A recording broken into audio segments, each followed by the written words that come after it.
Thank you, Secretary Rubio, for being here today. You have been at multiple meetings with President Trump. In a moment, I'm going to show you a video of one of these meetings. It is from last December. It's a cabinet meeting. I'm going to ask you to focus on President Trump, and you will see that he is sleeping while you're talking. Oh my God. Please show the video. Products they make and what American farmers grow and produce has a fair shot to be sold around the world. In this video I'm about to show, it shows that Donald Trump says the Iranian military is both destroyed and not destroyed at the same time, something that Dina Titus alluded to. Please show this video. The leadership, we've actually left the military alone. People would be surprised to hear that.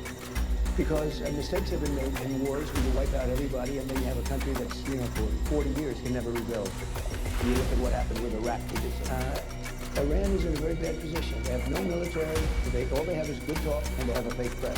What happens when a Democrat congressman tries to embarrass President Trump on national television and ends up getting completely shut down instead? That's exactly what happened in this explosive hearing when Secretary Marco Rubio was confronted with video clips, supposedly proving that Donald Trump was falling asleep during official meetings. The accusation was dramatic. The videos were played. The media narrative was ready. But then Rubio responded, and the entire attack started falling apart in real time. We're going to break down exactly what happened, why this exchange matters, and why many conservatives are calling it one of the most embarrassing hearing moments for Trump's critics this year. If you support honest political analysis and want more hearing breakdowns like this one, hit that like button, subscribe to The Red Verdict, and let's get into it.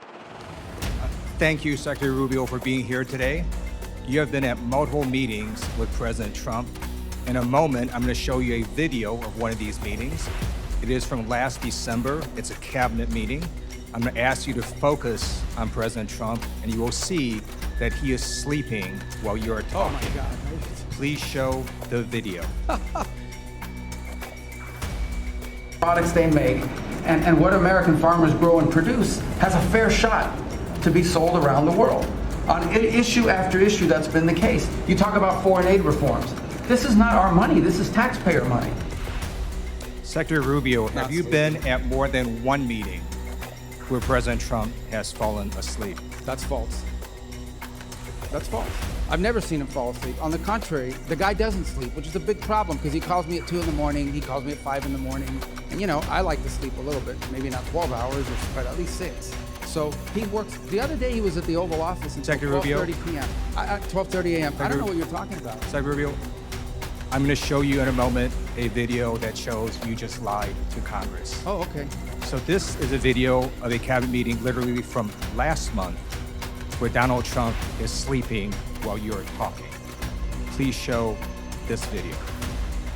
A coalition of countries that line up behind the peace deal, behind the border peace, and it's still every day is a challenge, but it's been driven personally by the president. It's the reason why we're involved in this whole Ukraine-Russia conflict. That's not our war. It's not the president's war. This war started. It never would have happened if you'd been president.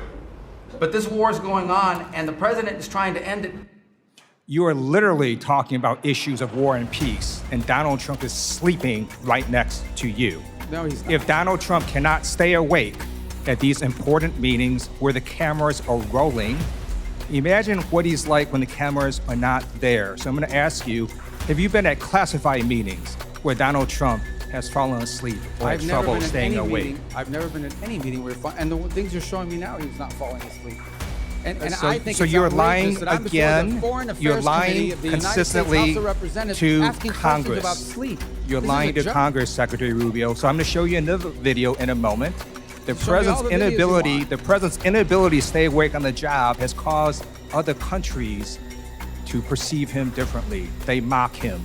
They see he is weak and he is feeble. This is a video of a French news channel talking about Donald Trump falling asleep at a Memorial Day ceremony. Please show this video.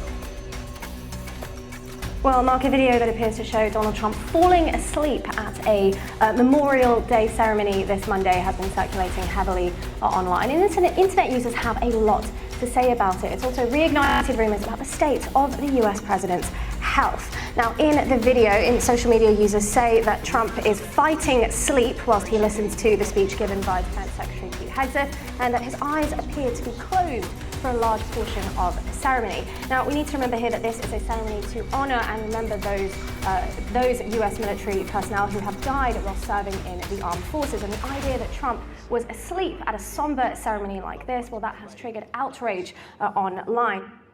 Donald Trump's inability to stay awake on the job shows that there's something very wrong with his health or cognitive abilities. And in fact, on a number of occasions, Donald Trump will contradict himself in literally the same meeting or interview.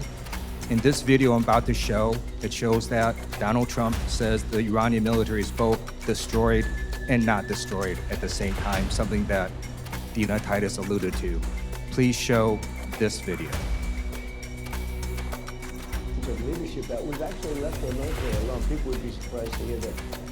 Because mistakes have been made in wars where you wipe out everybody and then you have a country that's, for 40 years can never rebuild. You look at what happened with Iraq. Iran is in a very bad position. They have no military. All they have is good talk and they have a fake press. So Secretary Rubio, instead of holding North Korean-style cabinet meetings where everyone goes around the room kissing Donald Trump's ass, I'm going to ask you to come clean with the American people and the White House as well. There's something wrong with Donald Trump's health or cognitive abilities. There's a reason he keeps going to the hospital and they keep giving him cognitive tests. We have not seen the president in 8 days. The American people deserve the truth. I yield back. I don't even know how to respond to that, other than to tell you that it's absurd and ridiculous. And I can't believe we're in a Foreign Affairs Committee meeting in front of the House at an important time in American foreign policy. Just keep lying, Secretary Rubio. Just keep lying. Supposedly someone who thinks he's a medical expert when he's not. The truth of the matter is we had a cognitively impaired president in office a few years ago. That's a cognitively impaired president, but I don't like to talk about that because it weakens America. This president we have, this is a guy that literally doesn't sleep. He works day and night, long hours, every single day. I don't know if you haven't seen him in 8 days. I saw him yesterday. I didn't see him yesterday because I was in Congress the day before. I talked to him at all hours of the day and night. He works inhumane hours. Okay, I've been on foreign trips with the president that he doesn't sleep in the whole flight. And everyone else is sleeping on the plane, and he's, wandering the hallways looking for someone to wake up and talk to. That people are. So I don't know what you're referring to, but he has an incredible amount of energy. I'm just telling you, you may not like his policies. You may not like his policies, you may not like the decisions he's made, but I assure you, this is not a president that sleeps or is cognitively impaired in any way, shape, or form, and in fact is incredibly active, much more so in many cases than much younger people that are around him. Those are facts. I see it every day. You're not going to agree because you have another narrative that you want to push, but those are the facts. I just showed you 3 videos of him sleeping. Representative Issa is recognized.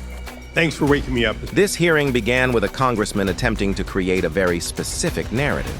The goal wasn't really to discuss foreign policy, national security, or America's position in the world. Instead, the focus quickly shifted toward President Trump's health. The congressman played footage from a cabinet meeting and claimed that Trump was asleep while Secretary Rubio was speaking. Immediately, Rubio rejected the premise. Not only did he deny that Trump was sleeping, but he offered a very different picture of the president's daily routine. According to Rubio, the problem isn't that Trump sleeps too much. The problem is that he barely sleeps at all. Rubio joked that Trump calls him late at night, early in the morning, and works hours that many people would find exhausting. Now, whether you support Trump or not, this is where the hearing started moving, into dangerous territory for the congressman. Because if you're going to accuse a sitting president of cognitive decline, you need more than a few seconds of video footage. Anyone who's watched political events knows that cameras can freeze on awkward expressions, closed eyes, blinks, or moments of concentration and turn them into viral clips. That's not evidence. That's social media politics. But the congressman doubled down. More videos were shown. More accusations were made. And then came the bigger claim that Trump's alleged inability to stay awake was damaging America's image around the world. This is where the argument became even weaker. Think about it.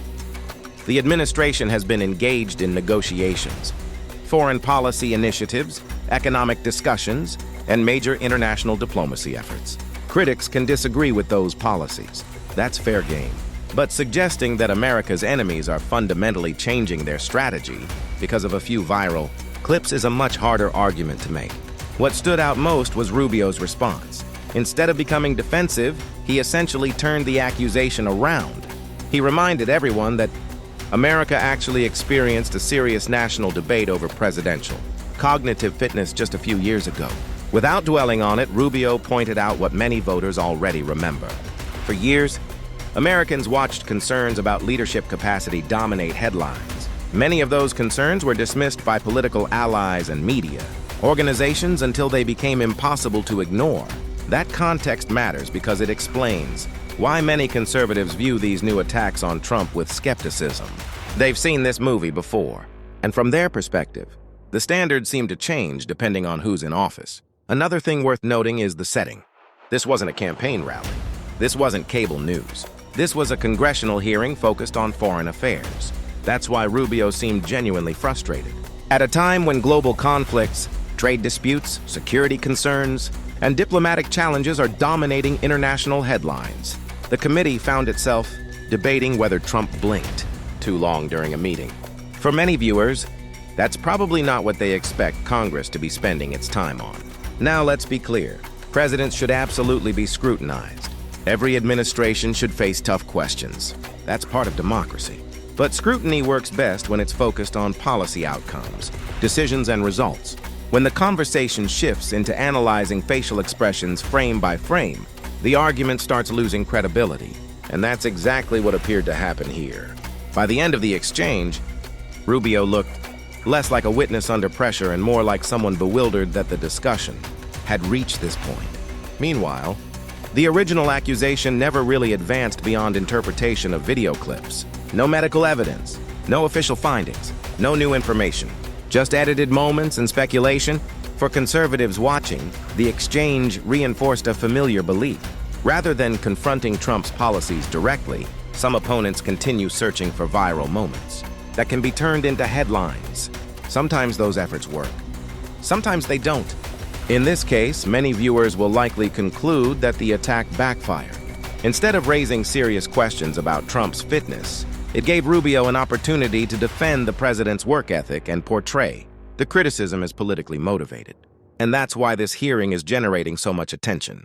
Because what started as an attempt to embarrass Trump ended with Rubio confidently pushing back and the accuser struggling to move the conversation beyond a handful of video clips. The bigger lesson here is simple. Americans care about results. They care about inflation. They care about jobs. They care about national security. They care about foreign policy. Whether someone appears tired in a clip is far less important than whether their administration is delivering outcomes that benefit the country.